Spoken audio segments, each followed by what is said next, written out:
Assalamu alaikum. I am an ex-Ismaili, like yourself. I did not want to pass on those lies to my children. So, I left the Jalmat few years ago. My question is that, can you prove the Islamic Salah in the light of the Quran and also disprove the Dua in the light of the Quran? Thank you very much. Thank you for your question. I am aware of at least 4 points from the Quran which directly contradict with the Ismaili dua. But before I answer your question on those 4 points, I'd like to highlight one really unique feature of the Ismaili tariqah. This unique feature is the cost of prayer. So you pay a membership to attend, say, the Naumi Majlis or the Life Majlis, you pay more money. The Nurani, you pay even more money. So this concept of charging money for prayers is not there in any religion that I'm aware of. And it's not there in Islam too. Everybody prays together, everybody gets to pray.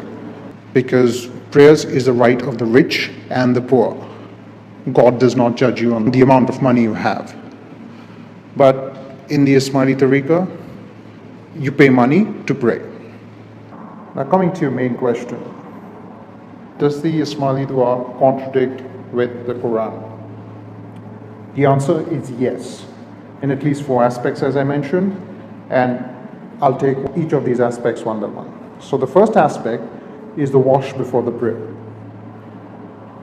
In the Quran, in chapter 5 verse 6, it clearly states that, "O ye who believe, when you prepare for prayer, wash your faces, your hands up to the elbows, rub your heads with water, and your feet up to the ankle." The simple evidence of this implementation is still present in the old Jamaat Khanas built under Sultan Muhammad Shah, especially in Southeast Asia. And they still have separate places for doing the wudu before you enter the main Jamaat area. But the sad state of affairs today is that there are multi-million-dollar Jamaat Khanas built all over the world, and none of them have these facilities to wash before prayer. The second point of contradiction with the Ismaili prayer is the positions. Now, if you notice, in the Islamic prayer, they do the ruku or the bowing down and the sujood or the prostration. The Ismaili prayer does not do the bowing down, but still there's the sujood. Now, if you refer to the Quran, in chapter 22, verse 77, it clearly says, "O ye who believe, bow down," which is ruku, and prostrate, which is sujood, yourselves and worship the Lord. So the Quran clearly gives a direct order of bowing down and prostrating for doing your prayer. But the Quran also mentions, chapter 77, verse 47, that woe unto the rejectors of truth on the day when it is said to them, bow down, they bow not down. With these 2 verses, it is very clear that the prayer has to consist of both prostration and bowing down. But the Ismailis only do the prostration and not the bowing down. The next point of contradiction is the direction of prayer. In the Quran, in chapter 2, verse 144, it asks Muslims to pray towards Mecca. The Quran, chapter 2, verse 150, gives us the reason why. The reason is unity. It is very clear that everybody, wherever you are, should pray in the direction of Mecca. But if you go to the Ismaili Jamaat Khanas, they are directed in any direction. And even if they are directed towards Mecca, the mukhi or the kamaria or the people that sit in the front face the Jamaat. So they are facing in the opposite direction.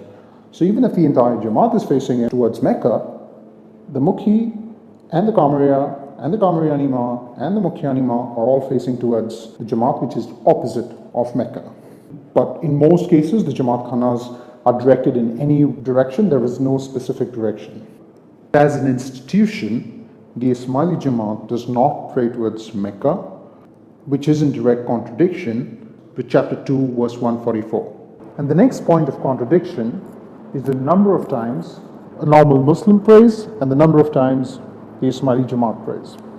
In the Quran, chapter 20, verse 130, it says, "And exalt with praise your Lord before the rising of the sun and before its setting, and during periods of night and at the ends of the day."